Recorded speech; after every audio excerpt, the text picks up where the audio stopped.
Vous savez ce qu'on me demande le plus? Ouais, Roman, t'aurais pas des sites où on peut s'habiller pour pas trop cher? Mais bien sûr, j'en ai, espèce d'enculé. J'en ai plein des sites où tu peux t'habiller pour pas trop cher. Mais si tu me dis pas si tu veux plutôt ressembler à un petit perso de Cyberchias 2077 ou un fils à papa, petite chemise, supplément petit pull sur les épaules, là tu connais. En fait, je vais pas vraiment pouvoir t'aider. Et finalement, après avoir gentiment posé la question, parce que je suis pas un énorme bâtard, je tombe vraiment souvent sur la réponse. C'est un truc assez simple, original. C'est quoi, si tu veux être simple mais original, tu peux te mettre à poil par exemple? Est-ce que t'as déjà vu beaucoup de gens à poil dans la rue? Bah non, bah voilà, simple, original, me casse pas les couilles. Putain, je me saoule bouillant aujourd'hui, les gars, je sais pas ce qui se passe. Mais en vrai, si tu veux vraiment être simple et original, il y a une autre solution qui t'évitera sûrement de finir dans une pièce de 5 mètres carrés qui sent la merde de la pisse. Et je veux évidemment parler du streetwear japonais. Et dans un premier temps, on va voir ce qu'il faut surtout pas faire. Parce que je vous vois là, déjà sur vos claviers, en train d'écrire « Magasin, vêtements japonais ». Mais espèce d'énorme fils de pute, t'as vraiment cru que le fait qu'il y ait une inscription en kanji et des corpes koi sur ton Switch Gildan, ça allait en faire un vêtement japonais? Est-ce que toi tu portes des t-shirts avec marqué « C'est la vie » à côté d'une baguette et d'un putain de verre de vin? Bah non, bah voilà, ferme ta gueule. Et commencez pas non plus à vous habiller en kimono. Est-ce que t'as cru qu'on était à la Japan Expo là?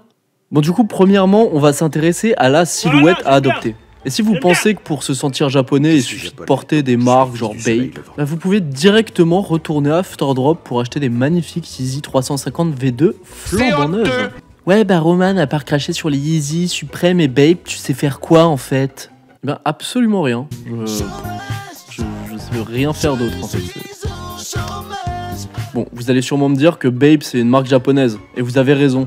Mais pour rentrer dans le vrai esthétique du streetwear japonais, il va falloir petit à petit délaisser les marques, ou plutôt l'aspect branding des marques. Bon, maintenant, on va ensuite faire ce que kiffent faire les Japonais, de l'appropriation culturelle. Oh, mais je vais me faire défoncer dans les commentaires. Mais en vrai, c'est vrai. Genre, vous avez juste à reprendre n'importe quel truc typique de n'importe quel pays et le mélanger avec n'importe quel autre truc typique japonais. Cardigan, kimono, cardino, jean, akama, jikama, kebab, sushi, soubab. Enfin bref, t'as capté, les possibilités sont infinies et putain, je veux absolument goûter un soubab au moins une fois dans ma vie. Bon, maintenant que vous avez bien capté comment choisir vos vêtements et que vous avez trouvé 2-3 marques un peu minimalistes à la japonaise et surtout beaucoup trop chères, genre Yohji Yamamoto, Capital ou Vivisme, vous allez devoir vous concentrer sur votre propre personne, que dis-je, sur votre propre chakra. Et enfin, essayez de trouver ce que vous avez toujours échoué à trouver, une passion.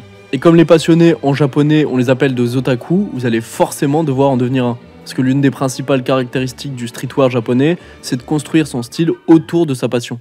Et c'est pas parce que j'ai prononcé le mot otaku que vous pouvez vous permettre de mettre des sweats opailles. Vraiment non.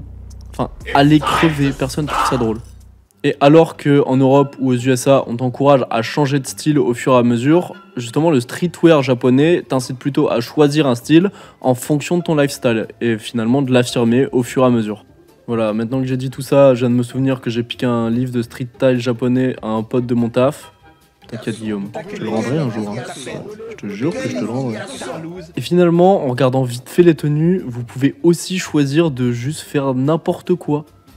Genre, il y a des trucs qui sont interdits. Ça devrait pas être permis. La peine de mort pour des gens qui font ça.